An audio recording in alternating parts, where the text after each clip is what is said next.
Bruce McCardle was a disability pensioner who died last year from a rare heart condition. Bruce had the biggest heart of all people. His mother, Anastasia McCardel, was shocked to receive a $6,000 debt notice months after he died. Well, it was basically along the lines of Bruce owed the money and she made out that I was responsible. The debt notice was what's been dubbed a robodebt. These debts are calculated by averaging income data from the Australian Tax Office across periods that welfare recipients received government support.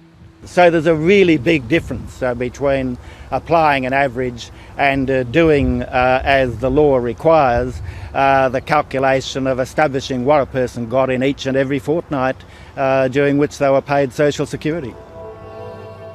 When 730 first revealed Anastasia's story in July this year, the Minister for Government Services, Stuart Robert, delivered a personal apology in Parliament. The department should have simply waived the debt. They didn't. My department was wrong. I apologise for it. Tonight, 730 can reveal that after months of scrutiny, the federal government is halting a key part of the robodebt program. Critics are describing it as a major backdown. 730 has obtained an urgent email sent to compliance staff that announced they would no longer rely on the use of data matching alone with tax office information to raise debts. It outlined it would halt affected robodebts and undertake a review of some existing debts.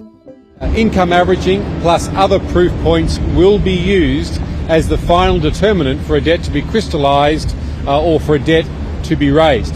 The fact is that this has been a disaster and the government has taken humans out of human services.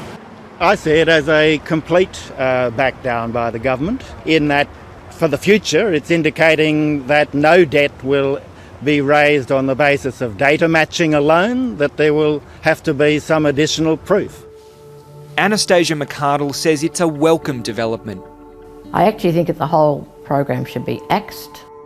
By the government freezing the program, they are acknowledging that the program was incorrect and unjust.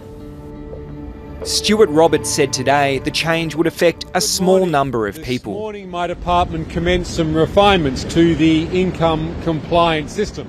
I've also asked my department to go back and identify the small cohort of Australians who have a debt raised solely on the basis of income averaging, so we can commence discussions with them and seek further points of proof.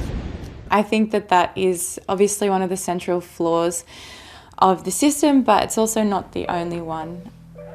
Miranda Debeljakovic had her last tax return seized by the Department of Human Services for a robodebt she disputes.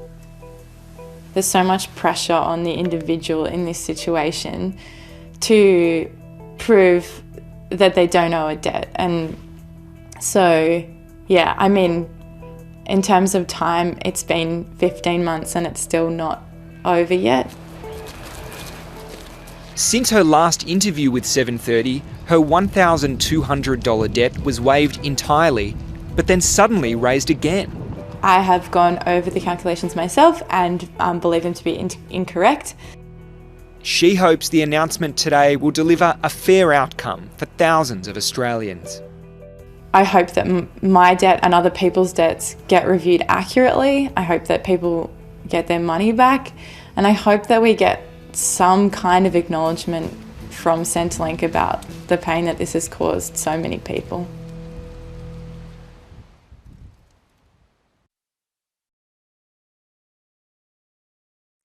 Hi, I'm Lee Sales. Thanks for watching this story. If you'd like to watch more of 730's stories, they are on the left of your screen.